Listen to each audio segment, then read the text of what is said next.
At this point, I can confidently say that 99% of the toxic people have anger issues. And that's not normal anger issue, they have rage. When my ex lost his temper for the very first time in front of me, he did say sorry.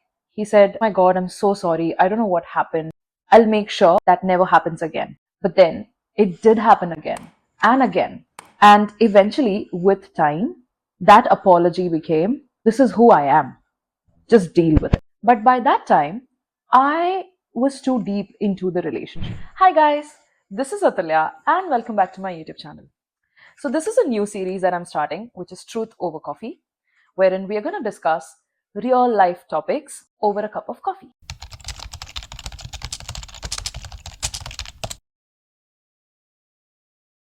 So, today we are going to discuss red flags, and more importantly, why the hell do we ignore it?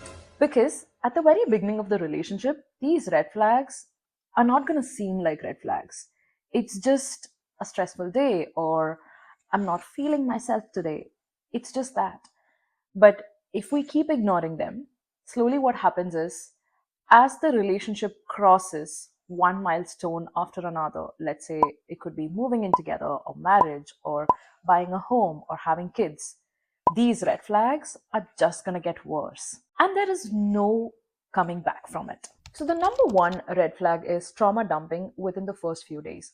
So, initially, when we had just started conversations, he did tell me a lot about his childhood traumas and how he had a difficult childhood, the family issues, his past relationships, the trust issues that he built.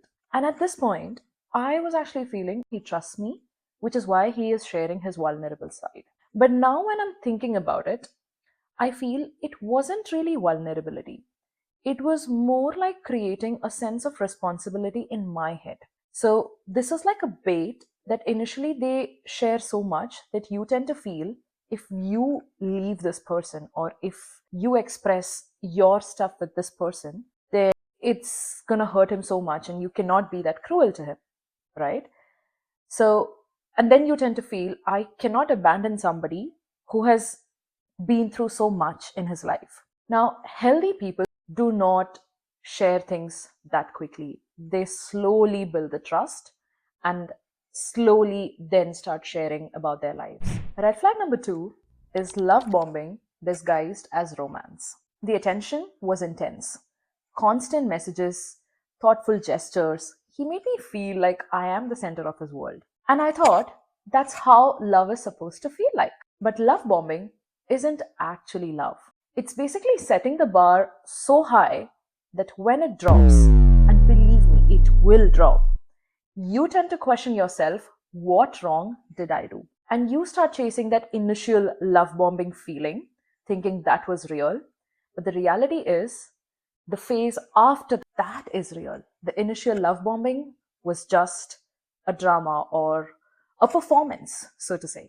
Red flag number three, projecting their own insecurities onto you. So, accusing me of what he was actually doing. So, once what happened was, a friend had come to my town, and this is a childhood friend. I know him since a very long time. And I went to have a pizza with him. And I came back in 2 hours and I told him that I'm going. But something that I noticed was he was constantly spiraling on that topic. He said I was disrespecting him, I was hiding things from him, when in fact I was the one who actually said that I'm going out with a friend for a pizza. Months later, I found out that during that time, he was actually seeing someone else and he was cheating on me with someone else. So, this is called projection. So, when someone is actually accusing you of lying, cheating, or being secretive, pay attention. They're not really bothered about your loyalty. They don't really care. What they're actually trying to do is they're trying to cover their own tracks. Because when that happens, you are in a constant loop of defending yourself, trying to prove that you're innocent, and you'll never think that the other person is actually. Red flag number four, they'll slowly start cutting you off from your people. It's like, it started small. Don't talk about our fights with your friends or your family. If you want to talk about it with someone, talk to my sister. It starts that way. Someone might probably say, they'll judge me, or I'm shy, I don't like to open about my stuffs. Let's just keep it between us. But the reality is, it's never between the two of you. there's always a cult which is operating, and from his side, he would tell his people. Whereas you, on the other hand, are slowly getting disconnected from your support group. That is, you are getting isolated, whereas he is telling every secret or everything between you two with his little cult or family or basically his enablers.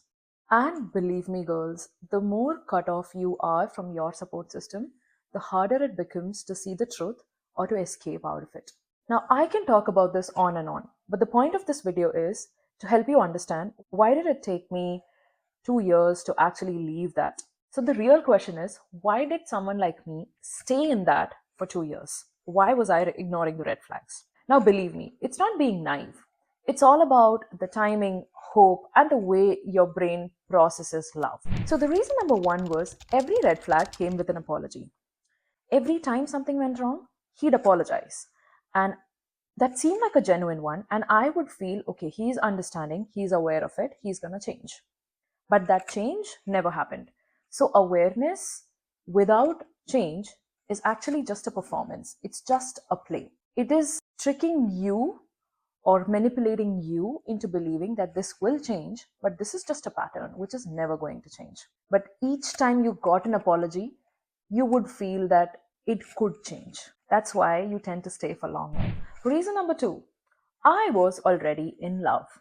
So by the time these red flags actually became louder, we had been together for a while, our family knew, and we had started planning a future together. Now, when you actually love someone, these red flags don't feel like red flags. Instead, they just become problems that you need to resolve together. But mind you, this is what you are thinking, not the other person. And you will tend to think that if I communicate better, love harder, or be more patient, things are just going to go back to normal or go back to how it was. But believe me, that normal that you're seeking, that was performance. And these red flags, that is the real person. That is the reality. Reason number three, I was overly positive and I have a fixer mentality. For me, everything is problem and I can solve any problem, right? So I genuinely believed that I could help, that if I have a little more patience and a little more understanding, I would be able to resolve him. But here's the truth. You cannot heal someone into respecting you. That's their job, not yours. And if they haven't learned in the past 30 years, they will never learn it. Reason number four is sunk cost fallacy. Now, by the time you actually realize that there's something wrong and you want to walk out of it, you tend to think about the time and effort that you've already put into that relationship. And sometimes when it's like 3 years or 4 years, you tend to feel that, my God, I've put in so much time, so much effort. It is all a waste now. But staying doesn't really honor what you have invested in it. Rather, it wastes what you have left within yourself. Reason number five, oh my God, I did not want to be that person. Growing up, we constantly hear that relationships takes time, takes effort, nobody's perfect, compromise is the key. And that's true, but in a different way. There is a difference between compromise and self-abandonment. Compromise is when you're taking turns. 1 week you do what the other person likes, and 1 week you do what you like. Whereas self-abandonment is basically pretending that you don't really have any needs. You're just a slave who is in service of the other person's needs. And that relationship is not going to last long. So we spoke about a couple of red flags, and we also spoke about why do we ignore them, right? Now, let's say you have realized it and you want to come out of it. You do try one last attempt, talking to someone who your partner would trust and getting them to talk to your partner. So you're slowly able to make him understand, make him realize, and sort of make it work together. And that's when, my friend, you're going to realize that all of those close people are actually in the system. So this type of a toxic system is never an individual's play area. It's always a team. So in this team, you'll have enablers and you'll have flying monkeys. The enablers are people who enable this behavior in your partner.